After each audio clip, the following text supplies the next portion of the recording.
Traction control, just use a little bit more throttle.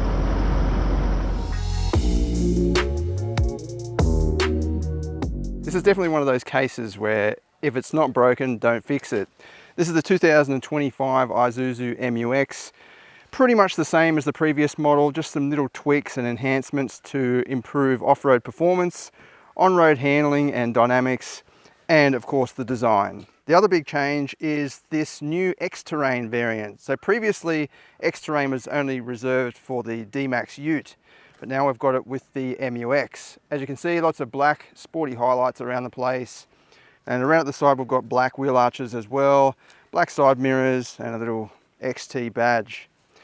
You'll also probably notice these massive 20-inch wheels. Now, they're not the best for off-roading in my opinion, because the tyre sidewall there is pretty low profile. You can get, or if you go for the lower spec models, you do get smaller rims with a bigger side profile, so you can really flex around rocks and boulders and all that sort of thing. And around at the back, we've got a full width taillight trim, which seems to be the trend these days. And then a kind of little diffuser area, divided diffuser area at the back. 3.5 ton towing capacity remains. 3 litre turbo diesel 4-cylinder engine remains. 140 kilowatts, 450 newton meters. 6-speed automatic. It does have a rear diff lock and rough terrain mode, which does help off-road performance. It doesn't have anything crazy like a front diff lock, but the rough terrain mode basically is like stability or traction control when you've got the, or sorry, you can have it with the rear diff locked. Usually when you put it into low range and lock the rear diff in off-roaders like this, the stability control has to turn off completely. Whereas in this, with rough terrain mode on, you can still have traction control for the front axle, which does work. I'll show you in a minute when we go out onto the four-wheel drive park here.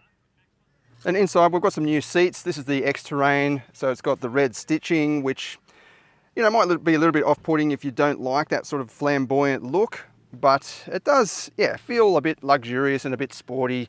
You've got kind of a leatherette style trim across the dash, and slightly revised seat cushioning. So they're still pretty similar. It's got those bolsters up near the shoulders, pretty good side bolsters, but they've just said they've revised the look and the trim a little bit. Still plenty of space inside here. It's definitely one of the most practical 7-seater four-wheel drive SUVs on the market today. It's not quite as big as like an Everest, I don't think, but it's definitely spacious enough for a family or growing family. Despite being a top spec model, which I'll get to the price in a minute too, there's no extra luxuries in here. So you don't have a wireless phone charger, you don't have, not that that's a luxury, but there's no panoramic sunroof or anything like that. It's pretty basic as before, which I think loyal customers of Isuzu might like that. They might appreciate that it's just, you know, not many things can go wrong, I guess. But yeah, if you are looking at it on paper, spec for spec, there are some rivals that are better packaged. The latest touchscreen is much better than before, although it still has pretty basic graphics. You do have options for, like, you know, off-road modes and so on. You've got this ADAS page for all of the driver assistance features that you can turn on or off. They do reset as part of the regulations, of course. Then you've got separated out climate control down below, which is great. So you can turn the aircon on or off straight away. You don't have to worry about digging into the screen. The semi-digital instrument cluster, yeah, it's okay. Like the central bit here does look all right in the latest form, but it's still pretty basic. Like if you compare it to some of the rivals, they're fully digital and they have just nicer graphics, a bit of color there. But again, if you like the sort of old school style, then you'd probably prefer that. I don't mind this. I like the way that it's got a proper rev counter, mechanical rev counter on the side there. And you've got a nice big clear fuel gauge and your temperature gauge on the side as well. You can toggle through different menu displays here. You've got the live tire pressure monitoring. You can go into the settings. You have your trip computer there that's saying we've done, or the driver of this car has done 10.3 litres per 100 kilometres. It's not too bad. The 1.9 is a weird proposition because on paper the fuel economy is lower and the emissions are lower than the 3 litre, but when you drive it, if you load it up with some passengers or some gear, or if you're towing, for example, it's 110 kilowatts, 350 newton meters, quite a lot less torque. I wouldn't go for the 1.9. It's not that much more expensive to go with the 3 litre. I think resale is better, probably going to be better with the 3 litre as well. Yeah, I don't really know why Isuzu has done that. I think it's just to bring down its emissions and fuel consumption, and bring down the price for customers and fuel consumption for customers too, I guess. But yeah, you're better off just going with the 3 litre in my opinion, because the fuel economy, you don't need to push this engine as much as the 1.9. Up at the back, as before, it's got a decent amount of legroom and headroom. It does recline, but there is no sliding function, so you can't, move this forward a little bit to open up rear seat, third row seat room. Yeah, like I've got plenty of room here. My head's nowhere near the ceiling. I'm pretty short, 170 centimeters, but even if you're a bit taller, I think you'd still have plenty of room left over. You do have twin USB ports down here, a little shopping hook on the side, which, as I said before, I think it's a little bit too high. If you had a typical shopping bag dangling off there, it'll be swinging around quite a bit. If they could mount it a little bit lower, that I think would be more beneficial. You've got twin pockets in the sides, in the backs of the seats, sorry, and then you've got climate vents in the ceiling for the 2 rear rows. And up at the back here, sorry, I just had to change cars, so doing some moving around and so on. You do have a 3rd row, and it is pretty spacious for this class. And there we go, I am in, and I've got decent headroom as well, for my height anyway. You've got your own climate vent up there as well, and legroom is okay for me, but I think if you could slide this seat forward a little bit, that would provide a little bit more clearance if you're a little bit taller. But for kids or a temporary trip or a short trip down the shops or whatever, this is totally fine for me. You do have a armrest and twin cup holders there as well, but there are no USB ports in the 3rd row. All right, I've got to get out of here because it's boiling hot. As before, you've got a little button on the steering wheel here that looks like a steering wheel. We hold that down for a few seconds and it turns off the lane keep assist system. Yeah, I mean, you don't have to. It has been revised over the years, so it's not as sensitive, but I still prefer to turn it off. And it is great to have that button there. You don't have to worry about digging into the touchscreen or finding some off switch. You just hold that down. The other big change that Isuzu has made for the 2025 is revised suspension. Front and rear dampers are now a bit thicker, a bit sort of wider diameter, and they say that over corrugations, there is less vibration at mid to higher speeds. So for example, driving along a country road like this, you're going to be going 60 or probably 80 kilometers an hour is a pretty average speed along a road like this. You're going to feel less vibrations through into the cabin. So they say anyway. I can feel a bit of a difference. I drove the MY24 MU-X not that long ago, and yeah, this does seem to feel a little bit more comfortable. It doesn't sort of judder around as much. The MU-X does have coil springs at the back, remember, unlike the D-Max, which shares the same platform. So it is more comfortable than a D-Max straight away. But yeah, you can feel that it's still quite firm, as a serious off-roader usually is, but there's no continuation of the vibrations as you're going along, until you hit the next bump, obviously.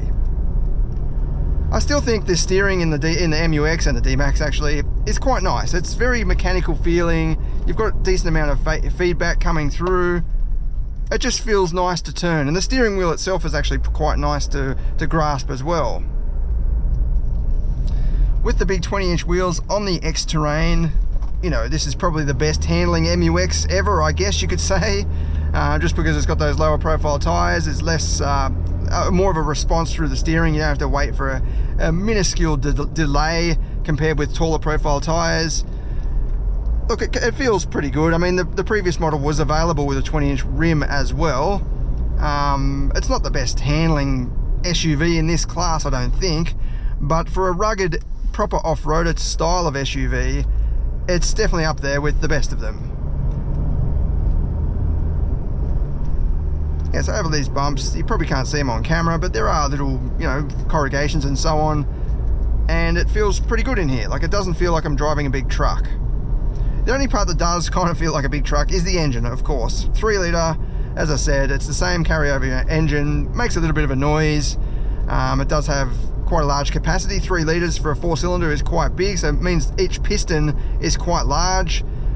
That means a bigger bang. But it does go okay, so I'll try and do a 0 to 100 test somewhere around here for you. I did bring the V-Box. It is a very hot day today, or 27 degrees it says. It feels quite humid, but I'll see what it does anyway. But yeah, overall, they haven't changed too much. It's just like a good facelift, changed design, some technology, and ride and handling and so on. But I think they've done that on purpose. Isuzu knows its customers.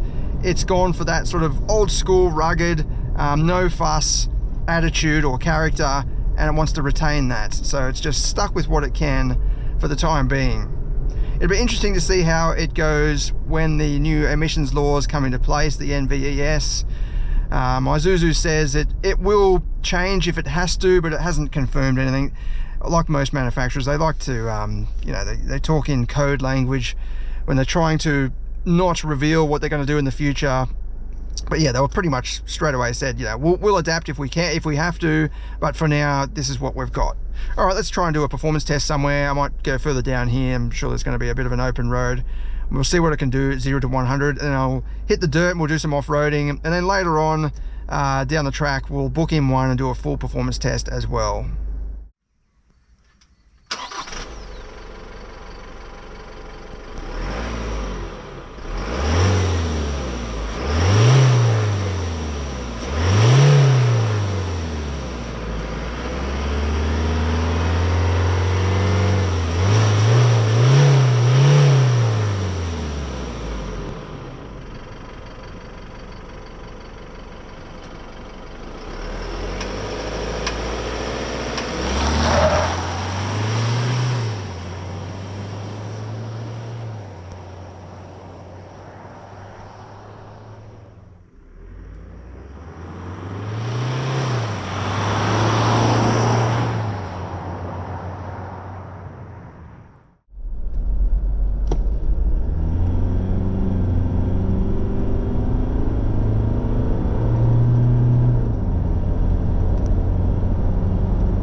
Okay, so we're going to give it a go in the base 1.9. I've got the diff locked and I'm in low range, and I've got rough terrain mode activated. It's a pretty gnarly little section of track actually. A lot of wheel articulation. It helps that the base model's got the high profile tyres, all-terrain tyres as well, so this actually goes up a bit easier than the X-Terrain in my opinion, but we'll see how it goes. Squeezing on the throttle, resist the temptation to move the wheel unnecessarily, so a little bit of left hand down for me now, but not too much. Slow it down, a little bit of right hand down now. Squeezing on the throttle, that's nice, perfect. Okay. Keep that line going, that's nice. Maybe a fraction of the right hand for a moment, and then back to the left now. Slow it down, nice and gently, let it fall down into this hollow. You're now in the hands of Corey up ahead. A little bit of left hand down for me.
Jazz will guide you where to park up. Yep. So as you can see, even though this is the base model, it went up just fine. It does have the diff lock, I think that really helped, and the rough terrain mode provides that traction control for the front axle when the wheels are in the air.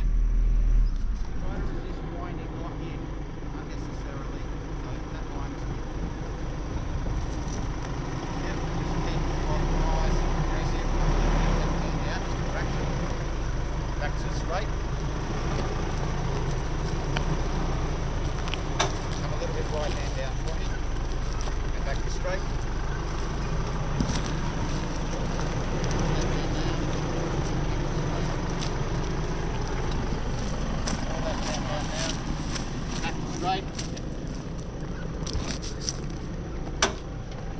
Slide it down a little, yeah. A little bit to the left. That's it. Then back towards me a little. Follow that line through there. Yeah, you're all good. A little bit towards me. Towards me. Towards me. There you go. There you go. Nice one.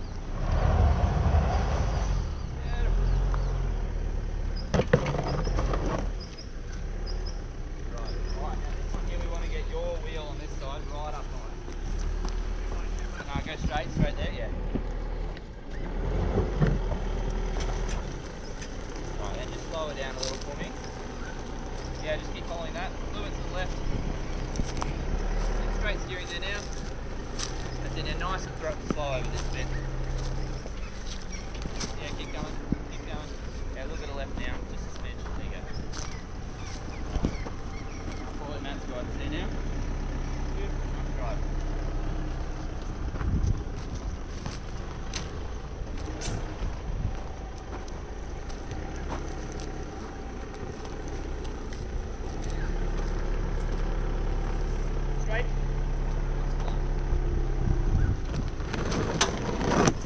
That's it. You just keep that smooth, steady momentum. Yep. Walk it up. That's it. We're good. Straighten up, and just keep that throttle smooth. Keep squeezing, keep squeezing. Keep squeezing, keep squeezing. Let the traction control do the work. Keep squeezing, keep squeezing.